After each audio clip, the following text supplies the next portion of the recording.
Earle Douglas Fuller was born in Cambridge on August 12, 1932. After a short stay in Blomidon, his family moved to the Fuller farm in Welsford, where Earle grew up.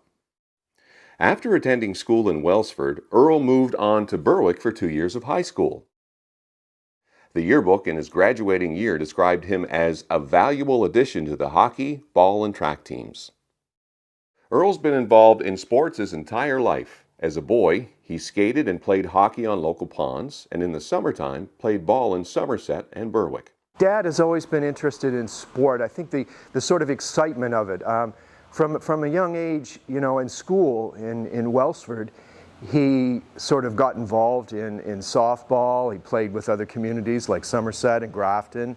And I think also it was a release or a sort of getaway from the everyday life of work on the farm. He had more spare time then.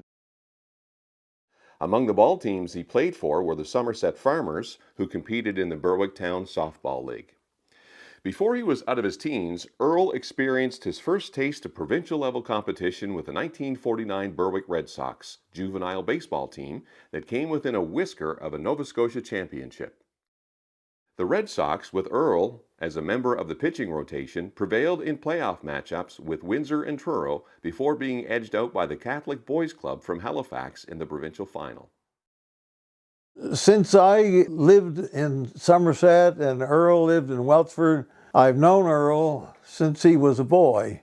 Earle didn't have any really wildly elaborate wind-up, but when he reared back and kicked out one leg and he let go of that ball, it was really moving. He was a good pitcher. Earle pitched for the Middleton Cardinals from 1952 through 1954.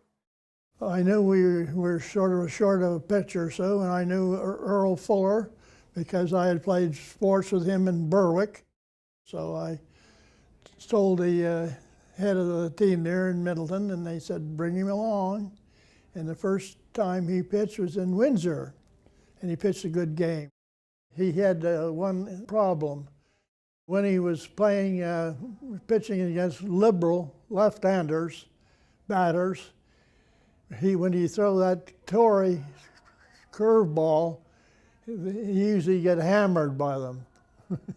Another sport Earle enjoyed his share of early success at was tug of war. He pulled for 5 years with a Berwick team originally organized by Jim Patterson and P.L. Morse that participated in a tug of war league that followed the fall exhibitions throughout Nova Scotia. It was generally the last big event held on the final night of the exhibition, a huge drawing card that attracted large crowds.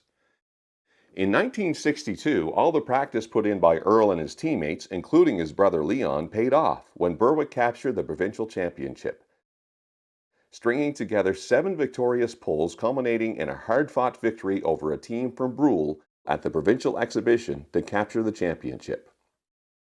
In addition to his athletic exploits, Earle was also a championship bridge player.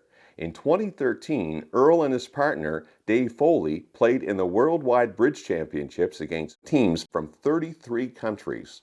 Earle and Dave placed first in the Maritimes, 5th in Canada, and 59th in the world. After operating a mixed farm in Welsford for many years, Earle and his wife Betty moved into Berwick to spend their retirement years. He's been a valued member of the selection committee for the Berwick Sports Hall of Fame almost since its inception. On August 12, 2022, he celebrated his 90th birthday. The 1949 Berwick Red Sox were inducted into the Berwick Sports Hall of Fame in 2001. The 1962 Tug of War team was inducted in 2008. The Berwick Sports Hall of Fame is pleased to induct in the athlete category Earle Fuller, a steady all-round performer and a valuable teammate on whatever team he played.